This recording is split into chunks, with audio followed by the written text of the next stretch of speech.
at Primal Pastures with this New Zealand breed of pig that gets nearly 100% of their grain off of, of their feed just from grass. Is it 100%, Paul? They can get up to 100%, yeah. We don't supplement with any grain at all here. They just get grass and they get vegetables from a local restaurant. That's great. So these are really organic pigs. And I imagine delicious.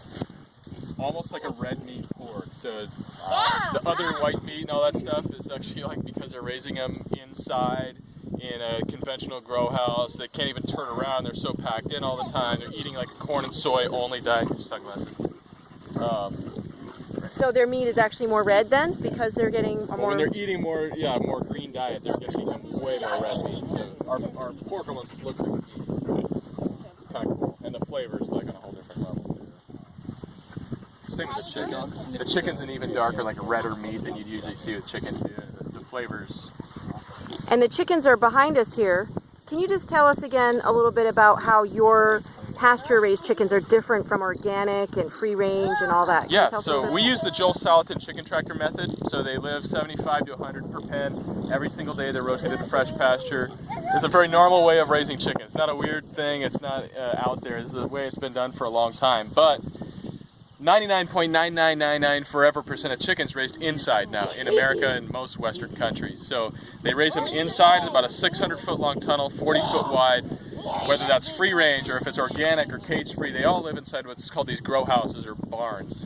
To make that animal free range, all you have to do is cut a small door at the end of that tunnel and give them 2 hours a day minimum of access to the outdoors, whether they go outside or not. That's free range. So it's kind of sad. Obviously we pay a lot more for that meat, but it's not really any different of a product. So that's really why we started the farm, to have real pasture-raised meats coming out of Southern California. Great, yeah, and they're fed organic and non-GMO grains, and they're moved, and then that you don't farm on that grass again, or graze on that grass again for another 90 days? 90 days, yeah. The chickens won't be back for another 90 days. So then the sheep and the cows will come through, then the pigs, and then the chickens after that, and then it'll rest again. And you mentioned that, the cats kill the rats and mice around the grain. Yep. It seems like every animal here has a job. Everybody's working all the time, yeah. Especially the dogs, they're usually pretty sleepy during the day. But as soon as the night comes out, we have about 1,000 packs of coyotes in the valley. And so they'll protect against that. We lost 1,200 chickens in our first 3 months of farming. And we learned about these dogs. We started implementing, and we haven't lost one for almost 3 years now. Wow, the dogs really protect the chickens. Yeah, they do. Good job, guys. They're a vital part of the operation, for sure. That's awesome. And there's the chicken tractors right over here. You can see that they get moved. There's wheels on them. They're called the Joel Salatin chicken tractors. We've got some really young chickens here because they just did a slaughtering just recently. But you can see they pack it down with chicken manure. It gets coated with chicken manure. So this is just a few days ago. And then after a while, then it starts to grow up again. And after, a few days, you can't even tell that they were there. So here's the really little chickens. And again, all pasture raised.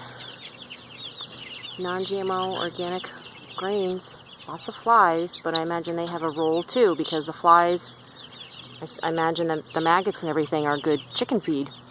So everybody's got a role here at the Primal Pastures